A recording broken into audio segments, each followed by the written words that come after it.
Hello everyone, let's talk about the stages of money laundering. तो money laundering की stages के बारे में डिस्कस करने से पहले मनी लॉन्ड्रिंग के बारे में पता होना चाहिए। मनी लॉन्ड्रिंग क्या है? इलीगल वे से जो पैसा किसी ने कमाया, जैसे ड्रग बेच के, स्मगलिंग करके या करप्शन के थ्रू, उसको क्लीन करना और उसको फाइनेंशियल सिस्टम में इंट्रोड्यूस करना, ऐसे दिखाना कि वो पैसा लीगल वे से कमाया गया है।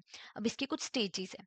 तो क्या स्टेजेस है? फर्स्ट है आपकी प्लेसमेंट, देन योर लेयरिंग और इंटीग्रेशन। ये स्टेजेस इसी फॉर्मेट में आपको पता होनी चाहिए कि सबसे पहले प्लेसमेंट ही होगा, फिर लेयरिंग ही होगा, फिर इंटीग्रेशन ही होगा। पीएलआई के तौर पे आप इसको याद रख सकते हैं क्योंकि काफी इंपॉर्टेंट टॉपिक है आपका ये एग्जामिनेशन पॉइंट ऑफ व्यू से। अब प्लेसमेंट में क्या होता है? प्लेसमेंट में आप पैसा फाइनेंशियल सिस्टम में इंट्रोड्यूस कर रहे हो, तो ये आप करते हो थ्रू मल्टीपल बैंक अकाउंट्स के थ्रू पैसा इंट्रोड्यूस किया। Then layering. लेयरिंग में क्या होता है कि जो एक्चुअल सोर्स था, पैसा कहाँ से आया उसको छुपा दिया। जैसे मान लीजिए ड्रग डीलर ने पैसा कमाया, ड्रग बेच के 5 लाख। अब वो डायरेक्टली तो इस तरीके से दिखा नहीं सकता ना, बैंक में इंट्रोड्यूस नहीं कर सकता। उसने क्या दिखा दिया कि ये पैसा मैंने रेस्टोरेंट के अपने रेस्टोरेंट बिजनेस से कमाया है।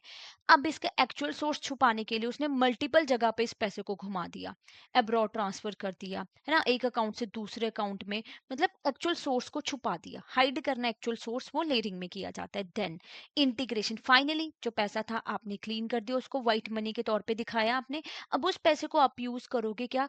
खरीदने के लिए। कोई लग्जरी एसेट्स आपने खरीद लिए, कोई फ्लैट खरीद लिया, किसी प्रॉपर्टी में इन्वेस्ट कर लिया, या कोई व्हीकल परचेज कर ली।